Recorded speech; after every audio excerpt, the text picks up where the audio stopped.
तो तुला राशि वालों, आप सभी का बहुत बहुत स्वागत करते हैं तुला राशि भिंड यूट्यूब चैनल में। बंधुओं, जन्माष्टमी के तुरंत बाद गौ माता को खिला दो आटे में मिलाकर ये दो चीजें। उसके बाद आपके जिंदगी में एक नए दौर की शुरुआत होगी, जिसमें सबसे पहले आज के समय में आप जिन परेशानियों से जूझ रहे हैं उन परेशानियों से आपको मुक्ति प्राप्त हो जाएगी। आपके काम धंधे व्यापार में उन्नति प्राप्त होने लगेगी। रुके हुए कार्यों में गति आ जाएगी। आपकी मानसिक उलझनें और चिंताएं समाप्त होने लगेंगी, क्योंकि आपको नए रास्ते दिखाई देने लगेंगे। और इन सब से कहीं बढ़कर आपके ऊपर माता लक्ष्मी की विशेष कृपा हो जाएगी, जिससे आपके घर में, आपके जीवन में कई अलग अलग रास्तों से पैसे का आगमन होगा। यानी कहने का मतलब यह है कि यह एक सुनहरा मौका आपको प्राप्त हुआ है, जब आप अपने जीवन के हर एक दुख को स्वयं समाप्त कर सकते हैं और हर एक खुशी को प्राप्त कर सकते हैं। इस सुनहरे अवसर को अपने हाथ से जाने मत देना मित्रों, क्योंकि शुभ मुहूर्त और सुनहरे अवसर जीवन में बहुत मुश्किल से ही प्राप्त होते हैं, और भगवान के द्वारा ऐसे अवसर बनाए ही इसलिए जाते हैं ताकि जातक के जीवन से कष्ट और समस्याएं समाप्त हो सकें। और भगवान जब किसी इंसान के जीवन से कष्ट समाप्त करना चाहते हैं तो वे उस इंसान के जीवन में शुभ घड़ियों का, शुभ मुहूर्त और समय काल का निर्माण करते हैं, जिनका उपयोग करने के बाद जातक जीवन में आगे बढ़ जाता है, कामयाब हो जाता है और सबका प्रिय, सबका चहेता बन जाता है। अब यहाँ पर आवश्यकता है आपको इन संकेतों को पहचानने की, जिसके लिए हम आपको प्रतिदिन एक ना एक नया ज्ञानवर्धक कार्यक्रम लेकर आते हैं, ताकि आप भगवान के द्वारा दिए जा रहे संकेतों को हर वक्त समझें और जानें और उन्हीं के अनुसार अपने जीवन में बदलाव करते रहें। बंधुओं, जन्माष्टमी का जो विशेष पर्व है,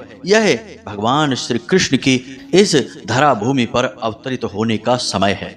और भगवान श्री कृष्ण को गाय माता बहुत अधिक प्रिय थी, इसीलिए उन्हें गोपाल भी कहा जाता है। और गाय हमारे हिंदू धर्म में बहुत अधिक महत्व रखती है। यह कोई साधारण जानवर या जीव नहीं है। गाय के अंदर संपूर्ण 33 करोड़ देवी देवताओं का वास माना जाता है। साथ ही साथ बुध, शुक्र, बृहस्पति और मंगल जैसे सभी ग्रहों का वास भी गौ माता के शरीर में माना जाता है, अलग अलग हिस्सों में। इसीलिए हमारे हिंदू धर्म में गाय को गाय माता कहा जाता है।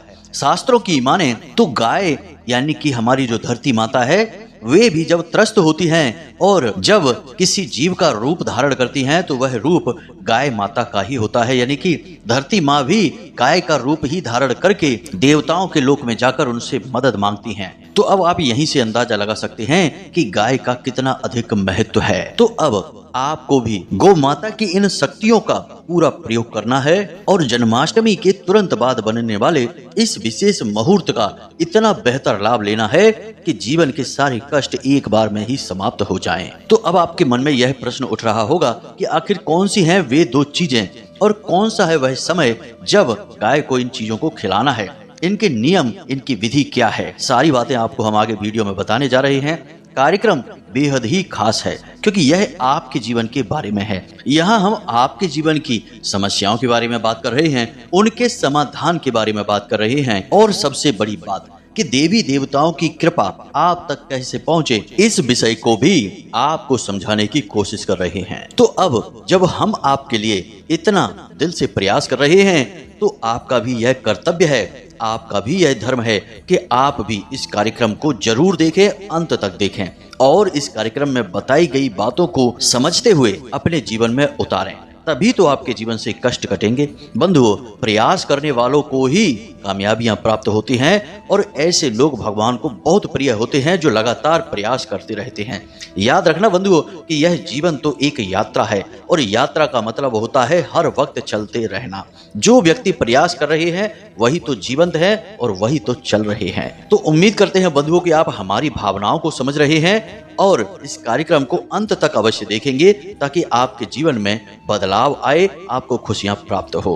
तो चलिए बंधुओं, आज के इस विशेष कार्यक्रम की शुरुआत करते हैं, लेकिन इससे पहले माता रानी को आभार अवश्य व्यक्त करेंगे। तो कमेंट बॉक्स में लिखिए, जय मां भद्रकाली कृपा करो। माता रानी आपके ऊपर पूरी कृपा और आशीर्वाद बनाएगी। इसी के साथ साथ यदि आप इस चैनल कार्यक्रम पर पहली बार आए हैं तो बगल में जो सब्सक्राइब का बटन है उसे भी अवश्य दबा ही दें, ऐसा करके आप न केवल हमारे बल्कि माता रानी के इस दिव्य परिवार के सदस्य बन जाएंगे। और जब आप माता रानी के परिवार के ही सदस्य बन गए तो फिर आपके जीवन का हर एक कष्ट तो माता रानी स्वयं देख ही लेंगी। जी हाँ बंधु, दैवीय कृपा पाने के ये सुनहरे अवसर होते हैं, इन्हें कभी चूकना नहीं चाहिए। तो चलिए जल्दी से चैनल को सब्सक्राइब करिए, फिर आगे बढ़ते हैं। तो बंधुओं अब ध्यान से सुनिए, जिस प्रकार हमारे यहाँ तुलसी के पौधे को पौधा नहीं बोला जाता, तुलसी मैया कहा जाता है, ठीक इसी प्रकार गाय माता को गाय नहीं कहा जाता, गाय माता कहा जाता है। यानी कि हमने इन जीवों को सम्मान इसीलिए तो दिया है क्योंकि हमने इनके गुणों को पहचाना है, इनकी शक्ति को जाना है। अब आज के इस भागदौड़ भरे जीवन में हम भले ही इन चीजों की शक्तियों को महसूस ना कर सके क्योंकि हम इतने खो गए हैं इस संसार की चकाचौंध में कि हमें अब देवी देवताओं का या फिर अपने धर्म का और अपनी प्राचीन सभ्यताओं का तो ज्ञान ही नहीं रहा है। यह आधुनिकता की पागल दौड़ है और इस दौड़ में सभी शामिल हैं, भागे जा रहे हैं, लेकिन मिलता कुछ भी नहीं है। अंत में जाकर बस व्याकुलता, तड़प, परेशानी और धोखे ही मिलते हैं। कारण इसका बस यही है कि हम जमीन से ऊपर उठ चुके हैं, हवा में हैं और हवा में ही हाथ पैर मार रहे हैं। हमारी जमीन तो हमारा धर्म है, हमारा अध्यात्म है, हमारे देवी देवता और उनकी शरण है। जी हाँ बंधु, अब प्राचीन काल में जिस प्रकार हमारे घरों में तुलसी माता हमेशा वास करती थी, हर घर में, हर हिंदू के यहाँ, ठीक उसी प्रकार हर एक हिंदू के यहाँ गौ माता भी अवश्य होती थी। जी हाँ बंधु, और एक बात हम आपको बता दें, इसे आप प्रयोग करके देखना। आपके जीवन में कितनी भी परेशानी हो, आपको मानसिक चिंताएं, पीड़ाएं बहुत अधिक हो रही हों, तो आप एक छोटा सा प्रयोग करके देखिए। आपके गली मोहल्ले में, अड़ोस पड़ोस में, कहीं पर भी कोई भी गाय हो, आप बस उस गाय को जाकर एक रोटी खिलाइए और थोड़ी देर बस उस गाय के पास खड़े रहिए और उसके शरीर पर हाथ फेरते रहिए थोड़ी देर के लिए। और आपको जानकर आश्चर्य होगा कि अचानक से आपके अंदर एक नई ऊर्जा भरने लगी है, सकारात्मक ऊर्जा आपके आसपास एकत्रित होने लगेगी। और सबसे बड़ी बात कि आपको आपकी समस्याओं के समाधान सूझने लगेंगे, समाधान आपके दिमाग में घूमने लगेंगे और चिंताएं समाप्त होने लगेंगी। क्योंकि चिंता नकारात्मक रूप है, विचार करना, चिंतन करना सकारात्मक रूप है। तो आप चिंतन करेंगे, चिंता नहीं करेंगे और समाधान खुद ही निकाल लेंगे। जी हाँ बंधुओं, यह गौ माता की शक्ति है। जिस घर में गौ माता होती है उस घर में धन दौलत भले ही कम हो, लेकिन सुख, शांति, समृद्धि और सुमति हमेशा वास करती है। और हमारे शास्त्रों में तो कहा ही गया है, जहां सुमति तहां संपत्ति नाना। अब गाय के गुणों का बखान करेंगे तो कई घंटों का कार्यक्रम तैयार हो जाएगा और आपको सुनने में भी बड़ी रुचि आएगी, क्योंकि गौ माता का बखान तो बहुत बड़ा है। हमारे शास्त्र भरे पड़े हैं गौ माता के बखान से। आज के समय में भी यदि देख लिया जाए तो कोई छोटा सा बालक है जिसका हाल ही में जन्म हुआ है और यदि वह माँ का दूध नहीं पी पा रहा है, किसी कारण से माँ का दूध उसे उपलब्ध नहीं हो पा रहा है, तो वह गाय माता का दूध आराम से पी सकता है, पचा सकता है। डॉक्टर भी इस बात को मानते हैं। किसी और जीव का दूध नहीं, केवल गाय का दूध, यानी गाय का दूध हमारी माता के दूध के समान ही बलिष्ठ, सुपाच्य और बहुत ही स्वास्थ्यवर्धक होता है। तो आप समझिए कि यह कितना बड़ा और शक्तिशाली दिव्य ऊर्जा का केंद्र है जिसे हम गाय माता कहते हैं। शायद इसीलिए भगवान श्री कृष्ण ने हमेशा गायों का पालन किया, उन्हें चराया, उनके साथ समय बिताया और कई लीलाएं की हैं। अब गाय के अंदर कई ग्रहों का वास होता है, क्योंकि इंसान के जीवन में ग्रहों का बहुत बड़ा महत्व होता है, या यूं कहें कि सब कुछ लगभग ग्रहों से ही नियंत्रित होता है। अब यह कैसे होता है, ध्यान से समझिए। आपके बुध आपके वाणी, आपकी बुद्धि, आपके काम धंधे, व्यापार को नियंत्रित कर रहे हैं, तो शुक्र आपके धन, वैभव, सुख, समृद्धि और मानसिक शांति को नियंत्रित कर रहे हैं। शनि आपके कर्मों का फल आपको दे रहे हैं, आपको नई नई सीख और नए नए पाठ पढ़ा रहे हैं। तो गुरु आपको विद्या दे रहे हैं, आपके मन में, मस्तिष्क में आध्यात्म भर रहे हैं, ईश्वर के प्रति प्रेम भर रहे हैं। घर में भी आपके दिव्य माहौल बना रहे हैं, पवित्रता लेकर आ रहे हैं। मंगल आपके आत्मबल को बढ़ा रहे हैं, बुराइयों से लड़ने की क्षमता दे रहे हैं, भले बुरे का ज्ञान करा रहे हैं। सूर्य आपके शरीर में, आपके मन में तेज बना रहे हैं, आपको आगे बढ़ने की प्रेरणा दे रहे हैं और सर्वोच्च पद तक ले जाने की कोशिश कर रहे हैं। चंद्रमा आपकी भावनाओं को नियंत्रित कर रहे हैं, आपको अच्छा महसूस करा रहे हैं। तो ये जो ग्रह हैं, इन ग्रहों का एक इंसान के जीवन पर पूरा का पूरा कब्जा होता है, और कोई भी ग्रह यदि इधर उधर होता है तो इंसान के जीवन में अस्त व्यस्तता आनी शुरू हो जाती है। परेशानियों का मुख्य कारण ही यही है कि आज के समय में लोग ऐसे ऐसे काम करने लगे हैं जिससे उनके कोई ना कोई ग्रह हर वक्त उन्हें परेशान करते ही रहते हैं, उनके नकारात्मक प्रभाव आते ही रहते हैं। तो अब ध्यान से सुनिए, आज के इस समय में जब अज्ञानता लोगों के ऊपर हावी है, अज्ञानता से हमारा मतलब है कि हमारी वैदिक संस्कृति और परंपराओं का ज्ञान लोगों के पास अब नहीं है। अब लोग नई तरह का ज्ञान प्राप्त करने लगे हैं जिसे तो हम अधकचरा ज्ञान कहते हैं। तो अब जब लोगों के पास अधकचरा ज्ञान पहुंच रहा है जो कि उन्हें भ्रष्ट कर रहा है, सात्विक मार्ग से भटका रहा है, तो ऐसे में आपको हमेशा कुछ न कुछ ऐसा करते रहना चाहिए जिससे कि आपके आसपास जो नकारात्मकताएं आ रही हैं उनसे आप लड़ सकें। आपके आसपास हमेशा सकारात्मक ऊर्जाओं का वातावरण तैयार बना रहे। हमने अपने पिछले वीडियो कार्यक्रम में भी आपको समझाया था कि जिस इंसान के ऊपर भगवान की कृपा होती है केवल वही इंसान तरक्की प्राप्त कर सकता है, सुकून से सो सकता है और अपनी प्राप्त की गई तरक्की का आनंद ले सकता है। अन्यथा पहले तो आपको तरक्की मिलेगी ही नहीं। कितनी ही मेहनत कर लो, कितना ही सिर पटक लो, कामयाबी आपको तिल भर भी नहीं मिलेगी। और यदि आप कहीं से लूट खसूट करके, किसी का हक मार के, किसी तरह से धन संपत्ति लेकर आ भी गए तो आपका जीवन नरक हो जाएगा। आप मखमल के गद्दे पर सोएंगे तब भी आपको नींद नहीं आएगी। आपका एसी चल रहा होगा तब भी आपको पसीना आ रहा होगा, क्योंकि हजारों तरह की बीमारियां शरीर में उत्पन्न हो चुकी होंगी, घर में क्लेश होगा, तमाम परेशानियां होंगी। तो आपने उसका आनंद तो ले ही नहीं पाया अगर वह आप छीन कर जो कामयाबी लाए हैं। कहने का मतलब यह है कि कामयाबी प्राप्त करने का केवल एकमात्र रास्ता है कि भगवान की कृपा को प्राप्त कर लिया जाए, फिर प्रयास किया जाए। हमने आपको समझाया भी था कि जो आपका भाग्य है वह एक चेक है, जो आपके कर्म है वह आप उसमें अपनी कीमत लिख रहे हैं, अपना जो संख्या है कि आपको इतना चाहिए, यानी कि आप अपनी संख्या भर रहे हैं। और जो बैंक है जहां से यह चेक आपका कैश होगा वह है आपके पुण्य कर्म। जी हाँ बंधुओं, यदि आपके पुण्य कर्म बैंक में जमा हैं और ज्यादा हैं तब तो आपकी हर एक मेहनत का आपको फल बराबर मिल जाएगा, आपका चेक आपको पेमेंट करता रहेगा, पैसे मिलते रहेंगे। लेकिन यदि आपके पुण्य कर्म जो हैं संचित नहीं हैं, कम पड़ जाएंगे, तो आपका चेक बाउंस हो जाएगा। कहने का मतलब कि आप कितना ही प्रयास करिए आप हमेशा असफल ही होते रहेंगे। यही है पीड़ाओं का कारण। तो हम उम्मीद कर रहे हैं कि आप हमारी बातों को समझ रहे होंगे। हम अपने हर वीडियो कार्यक्रम में सबसे पहले आपको धर्म के प्रति आकृष्ट करना चाहते हैं, आपकी रुचि, आपके विचार धार्मिक करना चाहते हैं, ईश्वर में आपकी रुचि उत्पन्न करना चाहते हैं, क्योंकि हम चाहते हैं कि आपके जीवन में जो खुशियां आएं वे फिर कभी वापस ना जाएं। और जिसके ऊपर भगवान कृपा कर देते हैं फिर उसे जो खुशियां मिलती हैं वे कभी वापस ही नहीं जाती, क्योंकि उस इंसान का मन अपने आप निर्मल हो जाता है, बड़ा ही पवित्र हो जाता है। फिर कहां से नकारात्मकता आएगी, कोई रास्ता ही बाकी नहीं बचेगा। तो चलिए अब हम आपको बताते हैं उन दो चीजों के बारे में जिन्हें आपको जन्माष्टमी के तुरंत बाद गौ माता को खिला देना है। अब तुरंत बाद से यहाँ पर मतलब है कि 24 या फिर 48 घंटों के अंदर, क्योंकि जन्माष्टमी के तुरंत बाद 2 दिनों के लिए ग्रहों का विशेष गोचर हो रहा है जो आपको कई प्रकार के लाभ देने वाला है। और जिनमें सबसे बड़ा लाभ तो यही होगा कि धन लक्ष्मी आपके जीवन में कई रास्तों से, कई तरह से प्रवेश करने वाली है। जी हाँ बंधुओं, तो अब ध्यान से सुनिए। जीवन में सुख, समृद्धि, धन लक्ष्मी आने के लिए सबसे महत्वपूर्ण ग्रह हैं बुध, शुक्र और बृहस्पति। और इन तीनों ग्रहों का वास ज्योतिष शास्त्र के अनुसार गौ माता के अंदर बताया जाता है, जिसमें कि गौ माता का जो कुकुद होता है, जिसे हम ऊपर कुबड़ कहते हैं, वह देवगुरु बृहस्पति का प्रतीक माना जाता है। ठीक इसी प्रकार गौ माता के गले के नीचे जो खाल उसकी झूलती रहती है, जैसे हम झाल या फिर अयाल अलग अलग नामों से जानते हैं, यह शुक्र का प्रतीक माना जाता है। और गाय के गले में बुध का वास माना जाता है। तो इस प्रकार इन 3 ग्रहों को प्रसन्न करने का सबसे बड़ा अवसर अब यह आपके जीवन काल में आने वाला है।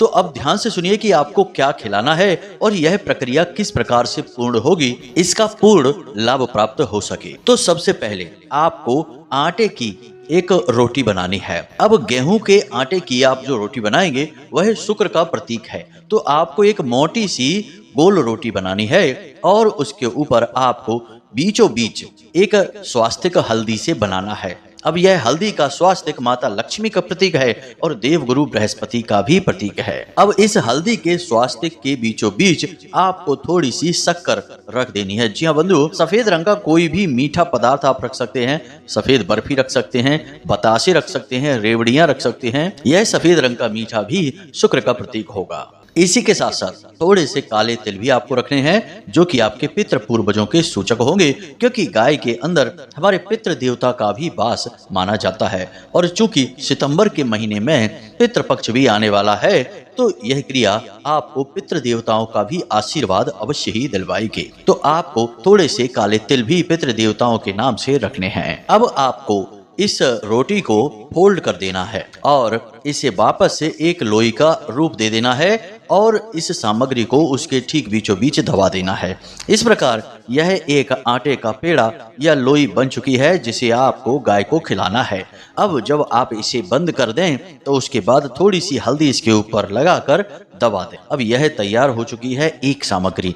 दूसरी सामग्री है हरी घास। जी हाँ बंधु, हरी घास बुध ग्रह के लिए है और यह भगवान श्री गणेश को भी समर्पित रहती है।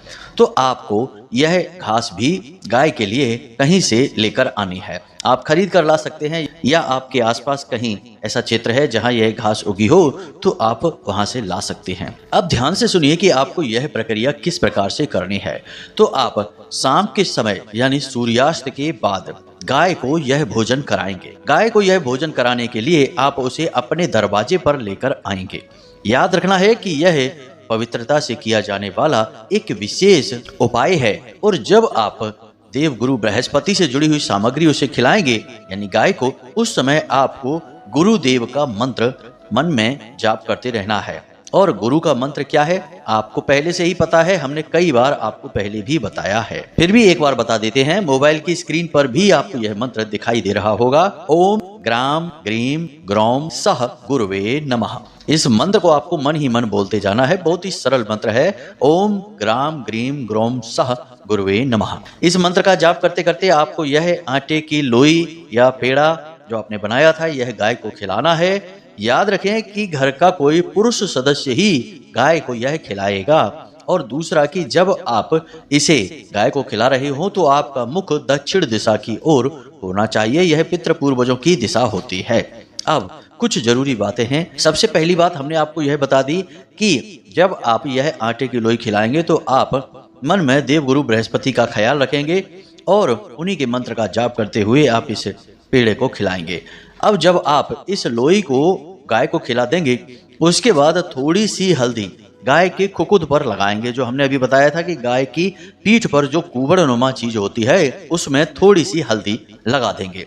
अब आपका यह आधा उपाय पूर्ण हो चुका है, यह क्रिया आधी हुई है। अब आगे का उपाय आप ध्यान से सुनिए, यानी अभी यह पूर्ण उपाय नहीं हुआ है तो ठंडे दिमाग से पूरी बात को समझना है। अब आपको हरी घास गाय को अपने हाथों से खिलानी है और जब आप गाय को हरी घास खिला रहे हों उस समय आपको बुध के मंत्र का जाप करना है, यानी कि मन ही मन मंत्र का उच्चारण करेंगे। अब बुध का मंत्र कौन सा है इसे भी ध्यान से आप सुन लीजिए, ओम ब्राम ब्रीम ब्रोम सह बुधाय नमः। मंत्र एक बार फिर से ध्यान से सुनिए, ओम ब्राम ब्रीम ब्रोम सह बुधाय नमः। इस मंत्र का मन ही मन उच्चारण करते हुए आप गाय को हरी हरी घास खिलाएंगे और जब आप गाय को हरी हरी घास खिला रहे हो तो उसके गले पर आपको हाथ फेरते जाना है। जी हाँ बंधुओं, धीरे धीरे से आप हाथ भी फेरेंगे। अब जब गाय घास पूरी खा लेगी तो आपका यह उपाय पूर्ण होगा। अब आप थोड़ा सा पानी भी वहाँ जरूर रखें किसी बाल्टी वगैरह में भरकर